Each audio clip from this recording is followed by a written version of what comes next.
Oh, we're live. Yay! Yay.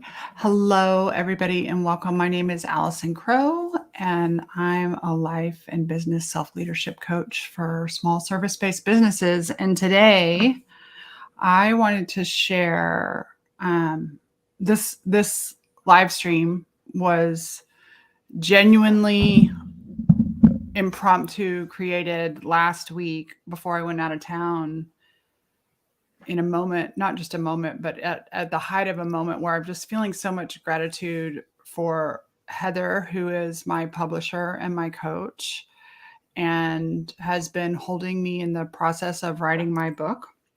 And so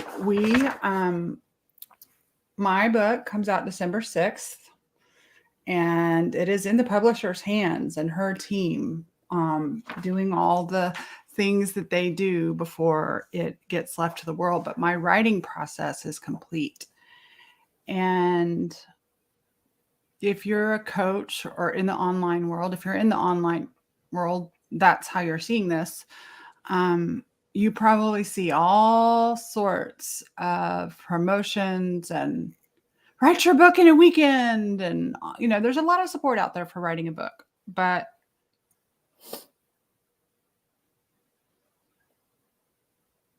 today we're going to talk a little bit about what Heather and her process and how it's different, and how for people like me and maybe people like you, it might be a path you want to consider if you've ever wanted to write a book, or if you know you want to write a book, or if you've been writing a book and you're tortured. So let me introduce Heather Doyle Fraser, who is the owner and founder of the Compassionate Mind Collaborative, which is a publishing and coaching company. And there's a handful of you: coaches, professionals, therapists, you're designers, you have a publishing arm and then a coaching arm. And y'all are dedicated to healing the world through compassion.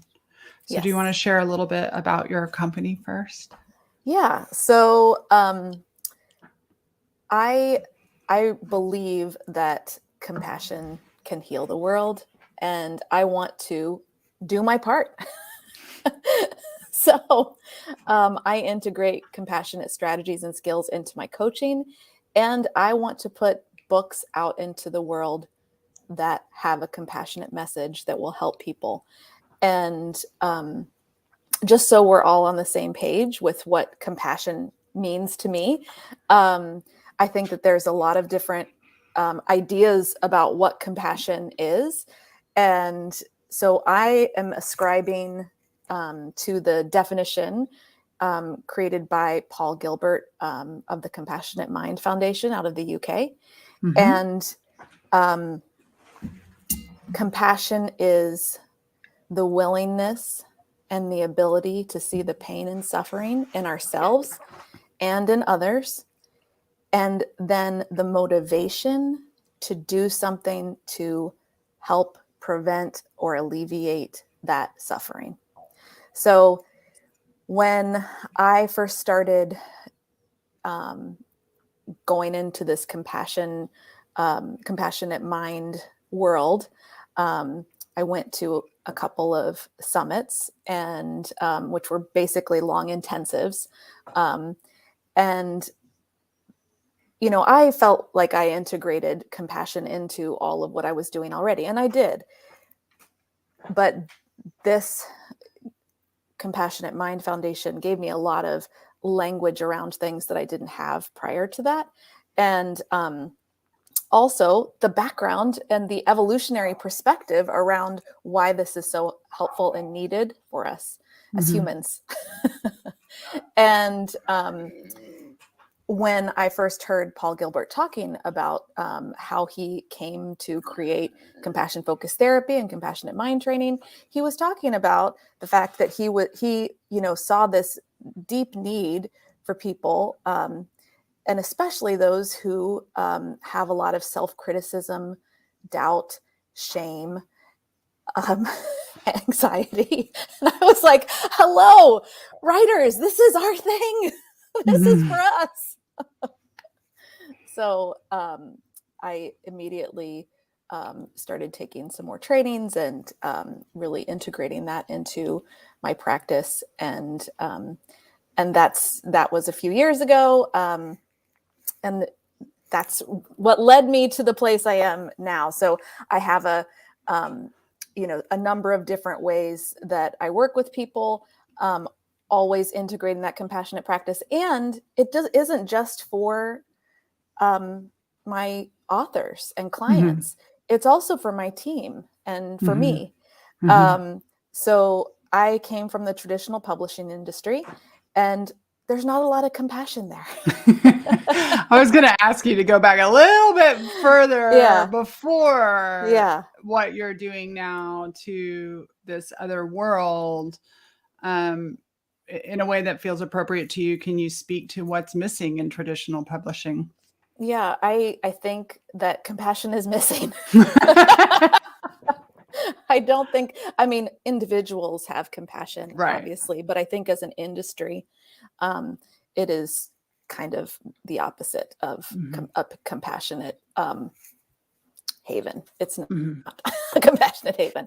And so I was in traditional publishing for almost 15 years. I left just because I was really I felt like I was not in alignment anymore with that industry. And I felt like when I look back on that, the compassion was missing. And that's what was really like painful to me. And so I went on this path of, when I was in traditional publishing, I was what's called a development editor. So you work with a small group of authors each front list year to develop their book from nothing to like what you see at the end. Which is exactly what you helped me do. Which is exactly what I do now. But so I was helping people through, obviously content things, but in addition to that, the resistance that they might feel in the writing process and helping them to navigate that writing process. And any, fears around all of that, because there's so much vulnerability involved in writing a book. So much. So I was doing that. I left and decided I was going to go into coaching because I really enjoyed helping people through those difficult, struggling pieces. And it just so happened after, going through my coach training and stuff, the first client that I got, she hired me for life coaching. And then within a couple of sessions, she said, yeah, I'm also writing this book and it's really, difficult. And I'm like, oh, really? Tell me more about that. So I didn't have an intention of continuing in the publishing industry when I left. I was just going to write and publish my own books. But then I realized that combining this compassionate work with development and writing a book is super powerful. And so that's where that journey started. And that was 10 years ago. So you're also the kind of person, when you and I first met, I've stopped counting, but when you and I first met, you saw that in me. And I've been wanting to write a book since I was 18, 19 years old. And I have like 15 things I want to say. And I'm wondering if this one book is on my table. Oh, it's not. This is not your book, but here's a quick story about how I am with books and you are with books too. So I had clients at a retreat in Santa Fe. We were at an Airbnb. At one point, I was looking at the bookshelf and I was chuckling because there were quite a few books that I had recognized. And like The Artist's Way was there by Julia Cameron.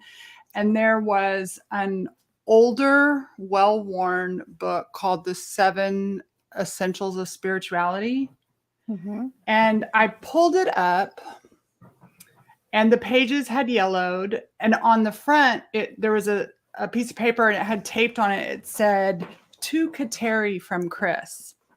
Now, I didn't have my phone this weekend. I left it. So I had no way to like text my cousin Chris and say, is this you and your wife? Because my cousin, whose mom lived in Santa Fe, like, I don't know if some books, books from a garage sale or something ended, but I was like, I only know one Kateri, and she's married to my cousin Chris.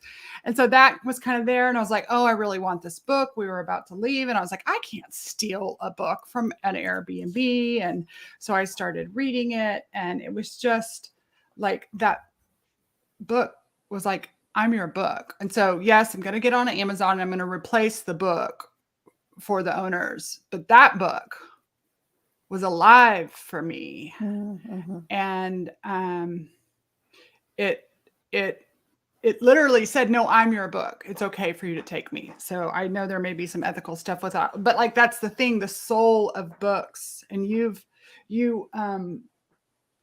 have sent me books. Mm-hmm. Stephen Cope, The Great Work of Your Life. Like my greatest friends and teachers have been books Mm-hmm. most of my life. And you're somebody that is like that. And there are people who are and people who aren't. And so I knew that when I wrote my book, I wanted my book to be that.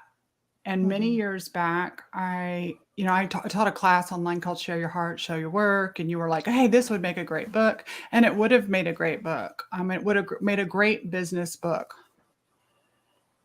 And wouldn't it be fun if it was out there? But that's not the kind of book I wanted to write.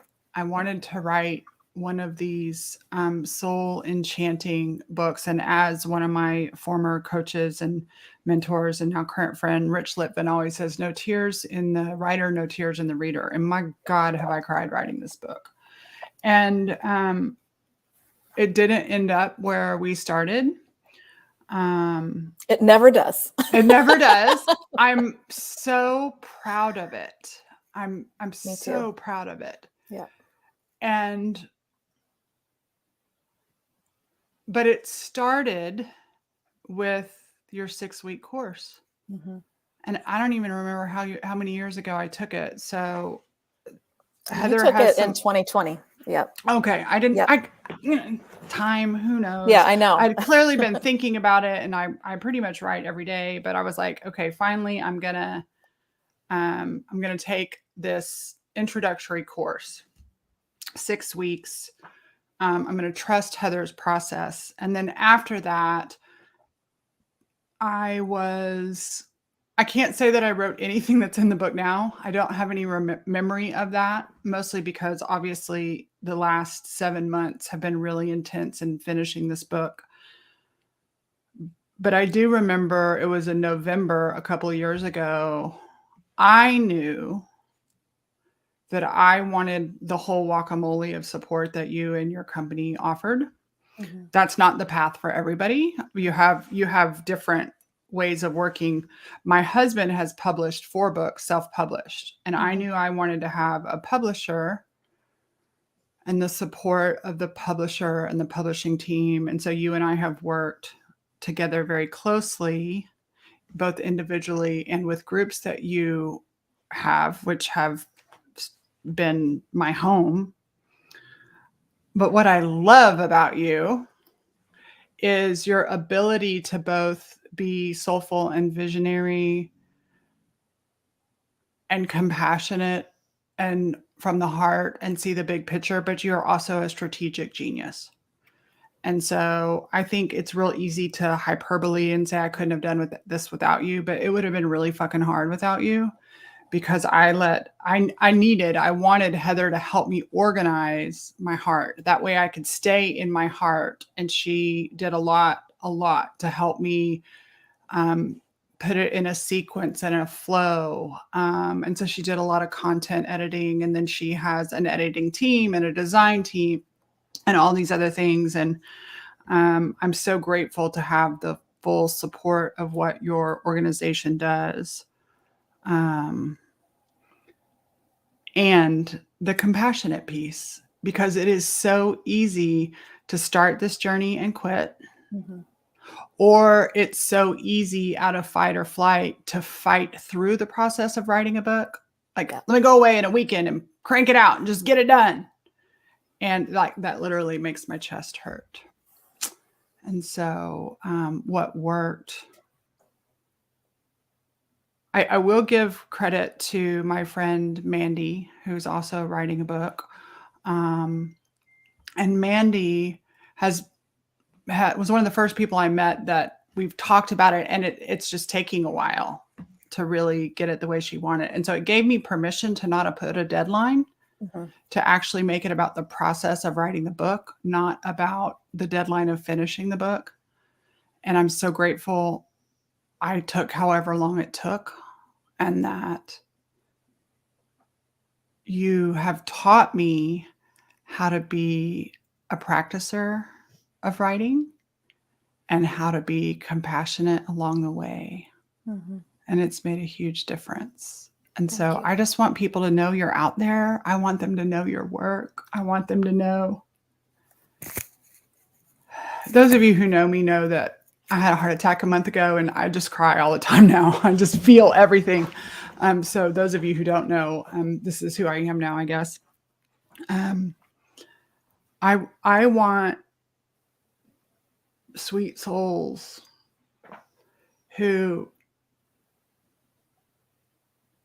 are tender, who can be hard on themselves, who want to create something beautiful and meaningful, and who do feel constriction at the thought of like, wham, bam, thank you, ma'am, let me help you write your book in a month, or, but that want no shame, no punishment, no assholery in your process. And so not only have I written a book, but I've become a writer who is self-compassionate.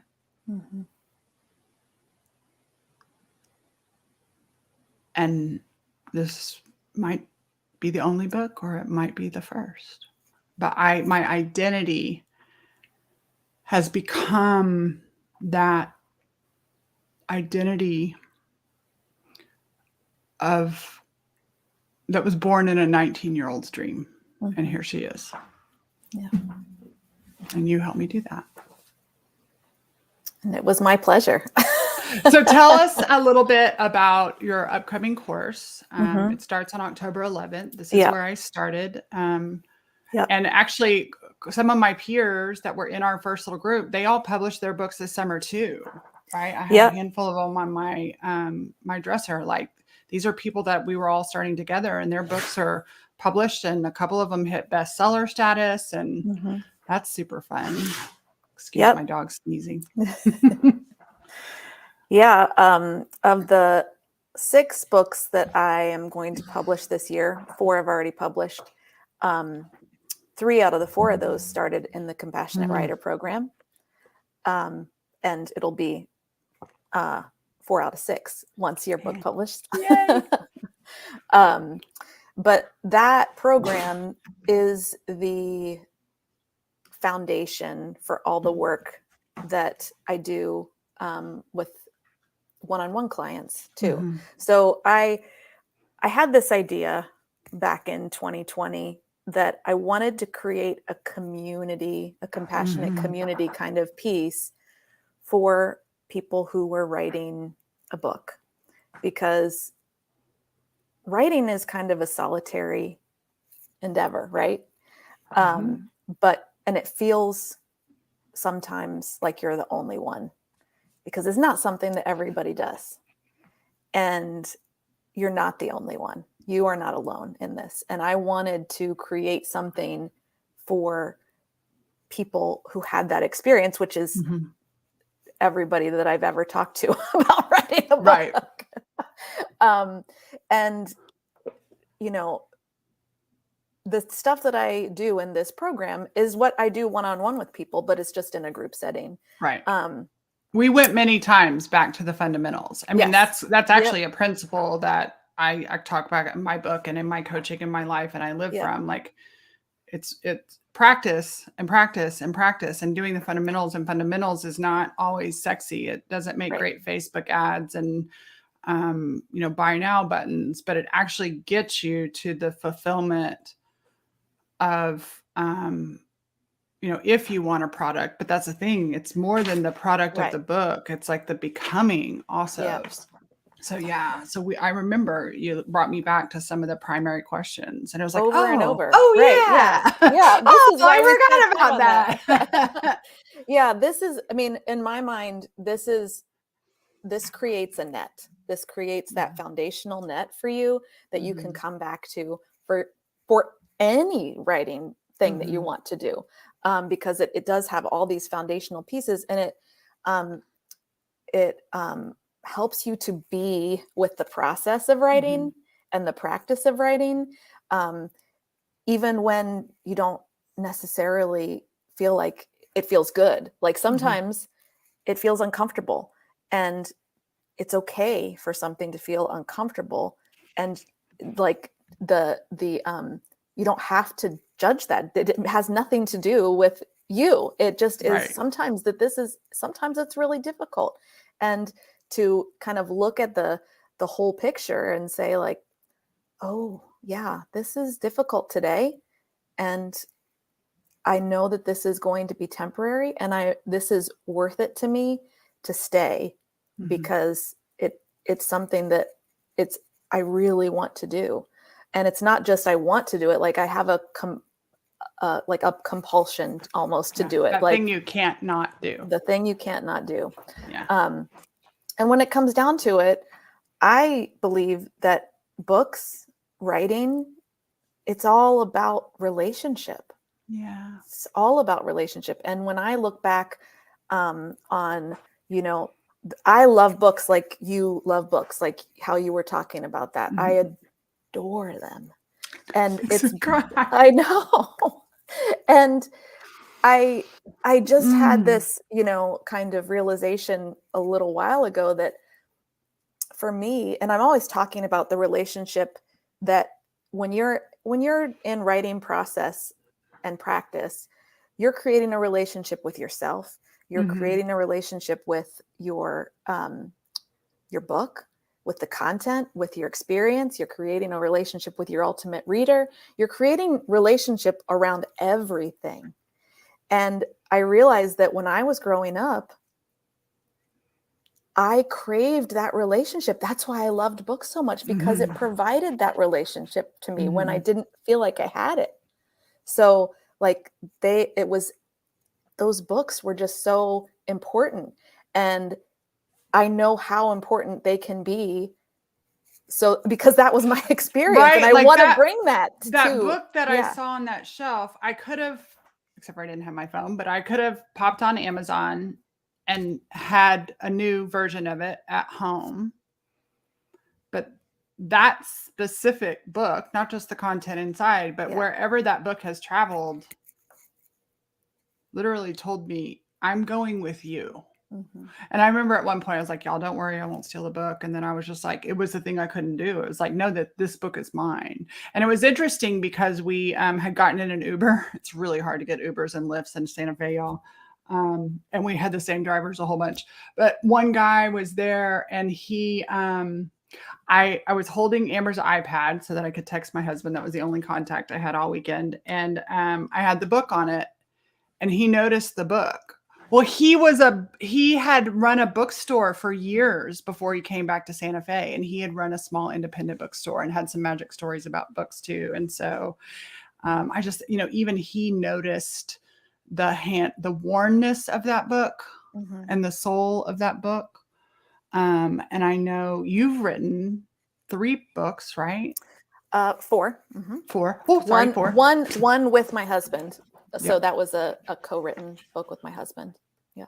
And so this process too, right? You've actually been in the grit of this process from beginning to end, and all the circles involved in it.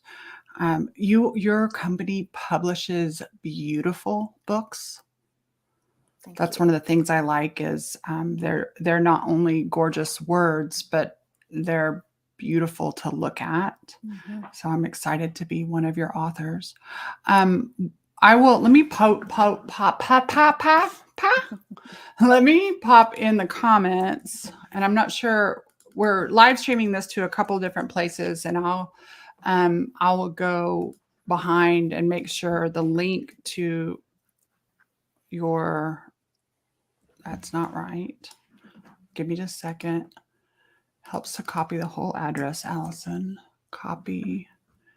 I'm going to post the link to your book class. And you can also go to cmcollab.com is her general website. But I posted in the comments.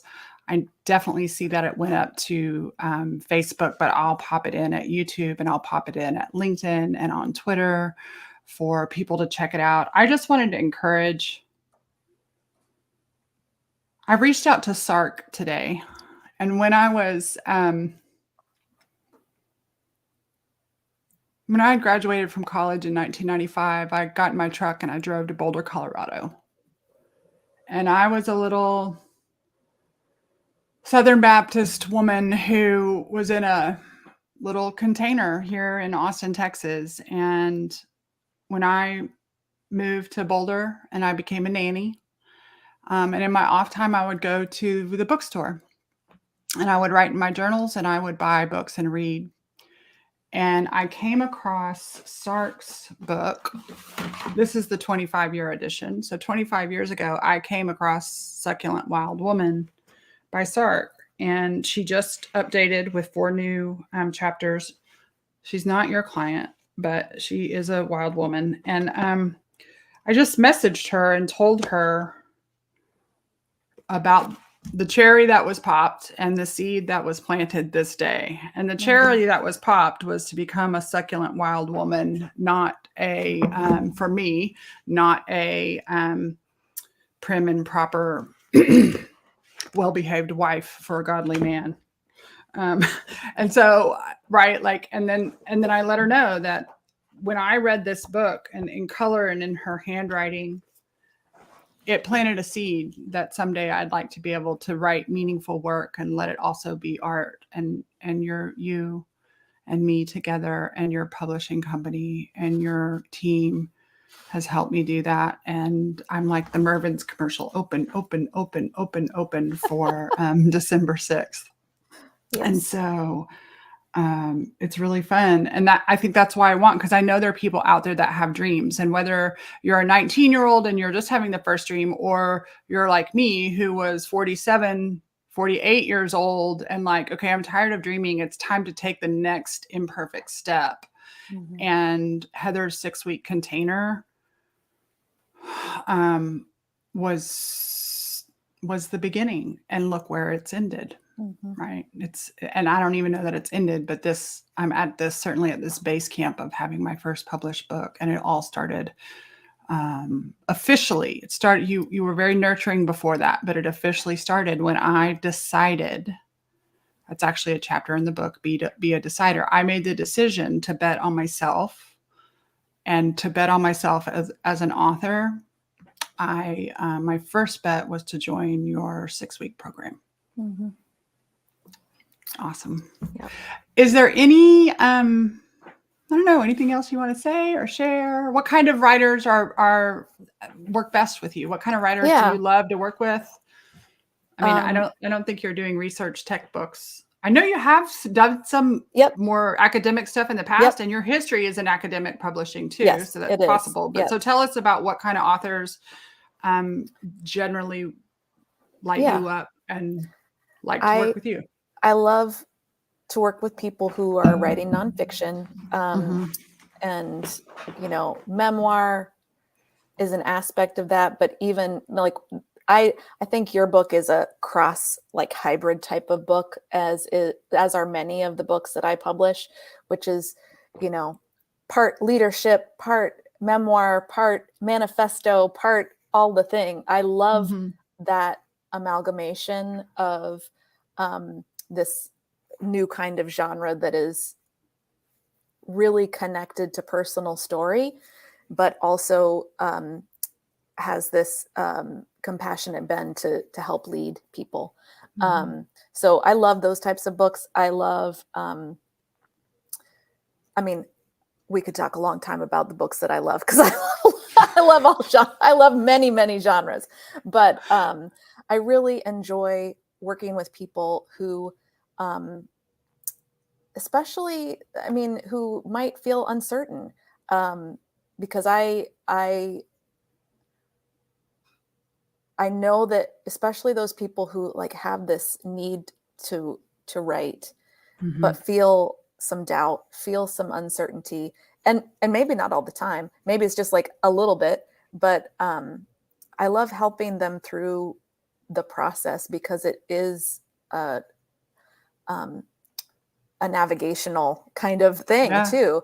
And because, like you said, I have been on all like all sides of this journey. I've been Mhm. a writer. I've been, um, where I sit today, but I've also been at every point of the process. Mhm. So when things come up, they're they're not they're not comfortable, but they're predictable. Like I kind of know when things are going to come up, and like this may come up, and we can Yeah, and you're familiar with the rhythms and yes, the like rhythm and the yes, cadence of right, what right. this And so is. you're not shocked. Like I noticed there were some times and we have writing practices together sometimes and there's groups of us that meet together and write. And you help me see like some days my fingers aren't actually on the keyboard, but actually either reading or doing my own journaling or tidying up my desk is actually a part of my process. And when I would say, this is what my soul needs today, you never once were like,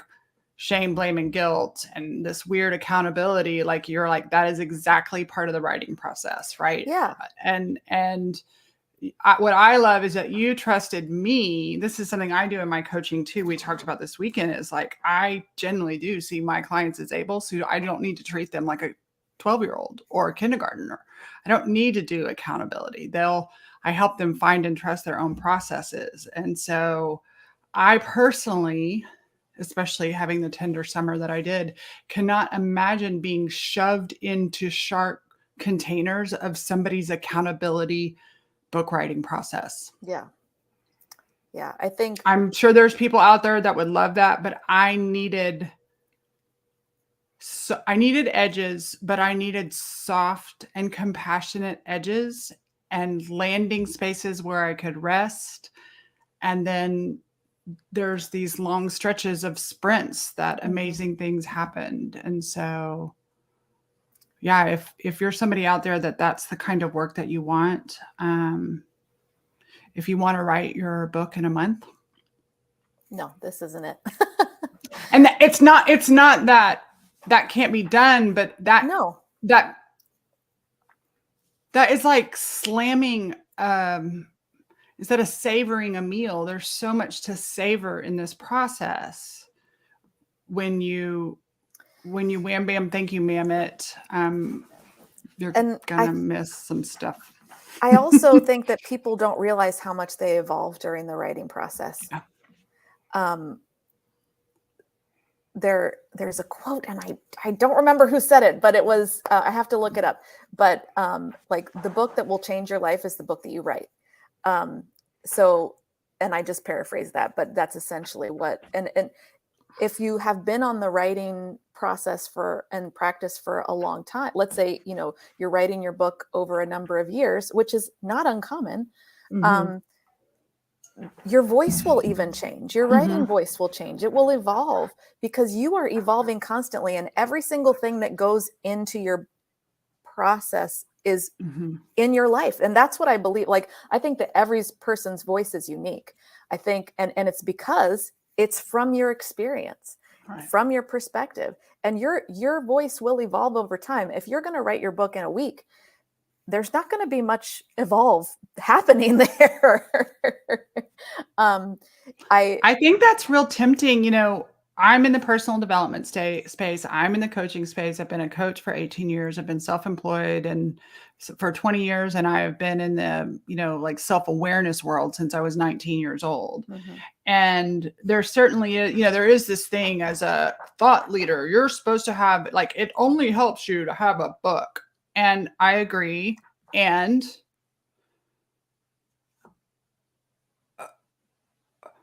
I didn't personally want to publish that kind of my expertise. Like I have a strategic expertise, Mm-hmm. but my company is called Soulful Living Right. and has been since before I knew what soulful living was. And so, yeah, sometimes my brain is like, oh, wouldn't it be fun if I could get this one out and this one out about these processes and stuff like that. But my processes without these stories intertwined is not really me. And Right. so, you know, I have no doubt that this book will support my business, but what it's supporting is the soul of my business. Yeah.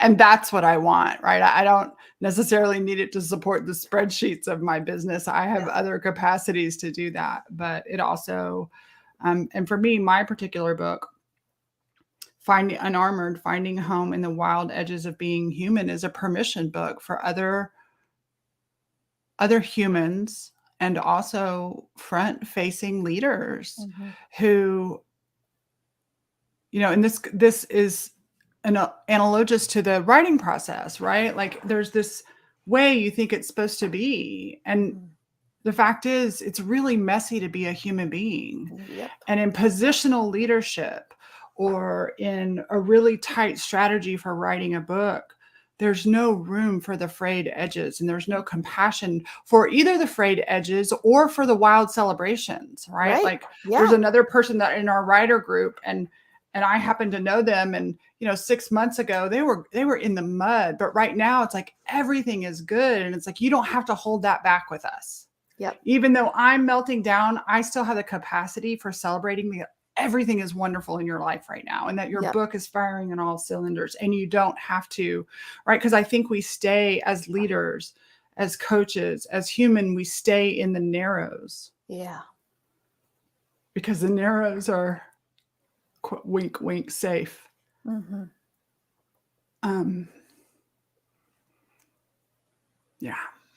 And I think, what you're hitting on too right now is when you asked before, like, what are the types of books that you like to work on, things like that.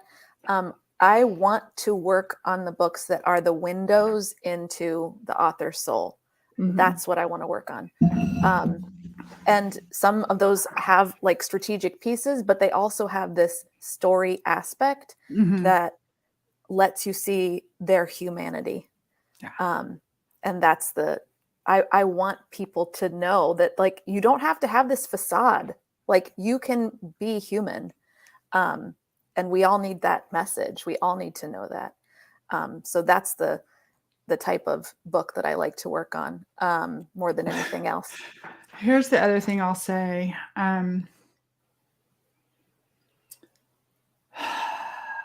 It was interesting because in January, I was really hungry, thirsty, dehydrated for a community of my own. I lead a membership, an intimate membership community of around 50 people. I lead women's circles, and then I have a private roster. And it's been a while since I have landed as a client in a coaching group. And earlier this year, I joined this $30,000 mastermind, and 3 months and a gazillion gaslighting and bullshit things later, I canceled that agreement. And it was just one of these things of like trying to put money in another coaching thing. And then what I realized was, so that's the other thing. I can't speak to which of your offerings provide this, but I know some of your offerings provide that community aspect. Yeah. And just to step into the logistics for a second, my coaching budget this last few years has gone to my book writing process. And what I love is that I don't need another, and many of you watching may be at this. I love coaching, but I don't need another insight. I need implementation. I don't need another fucking how-to class. I need the structure and emotional, and as my friend Dr. Aaron Baker says, the running buddies, right? I need the community of people who are implementing, and I need coaching support around implementing. And that's what Working With You did. And And for a while, it's super fun. I love it, big insights, but big insights. And I spent a lot of money on insights. And I am in the phase of my career. I have plenty of insights. And where I'm going to spend my coaching budget is on implementing some of these dreams. And then the other piece is asking for help. And I'm a recovering independent over functioner. And so asking for help and having your help was a crucial piece of this accomplishment that I'm really, really proud of. So thank you. You're welcome. Awesome. Okay. So I posted the website tell us anything else logistically about where to find you, where to get in contact. If people have questions, I will, while you're talking about that, I will post the link again. So the Compassionate Writer program is a group coaching and like course. It's planned a dual thing. It's 6 weeks, and there's 2 sessions a week on Tuesdays and Fridays. It's live. This is not live. pre-recorded. It is not right. pre-recorded. Yeah. This is, when we say course, I don't mean like you're watching some video in the background. This is implementation workshop. Right. Yes, it's workshopping. Yeah. So so the first, like, Tuesday classes are very applied. We're doing things doing a little teaching, doing some application, sharing some writing, doing like in class writing. And then the Fridays are open group coaching. So that can, you can have questions. I mean, there at the beginning, there's always a lot of questions, and that's great, because it's kind of the whole process is a little bit shrouded in mystery. You're like, what is this? I mean, I have this idea in my head of what that looks like, from movies and other books and other things like that, but I don't really know maybe what writing a book entails and all of that stuff. So there's a lot of questions. We talk through those. We even jump in, and I do some coaching with, like, for instance, when we get to week 3, we're diving into a book plan and what that looks like. And even we start book plans, like I start it in that session with someone, like we scratch the surface there. So there's 2 sessions per week. It's 6 weeks, and I don't know what else I can tell you, except that it is a very, I want it to be a compassionate container where you feel safe, because the writing process requires a safe haven, and you can't create when you're in complete threat mode. So that's what we're working towards, is creating a safe haven for you that you can carry with you past that 6 weeks on your writing journey. Right. So, and this is not something that's ongoing all the time. This is, I think, in the past, you've offered this course 2 times a year. That's it. Yep. Can't speak for the future, because you could always change your mind, but yeah. This will be the second offering this year. And so this is, I usually offer it twice a year, but my daughter is graduating from high school next year. So I don't know what next spring is going to be. I usually do a spring session, and then I do a fall session. I don't know if I'm going to do a spring session. I know. Next year. There's going to be so many things with her to really be present with. So I love that. Awesome. Well, thank you so much for joining me today. Thank you, Allison. I am, you've said how proud you are of your book. I am infinitely proud of your book. I actually called and left, or Marco Polo'd Allison a couple months ago or something, and I've read her book many times, many times, but every time that I go in and read her book, I am deeply touched.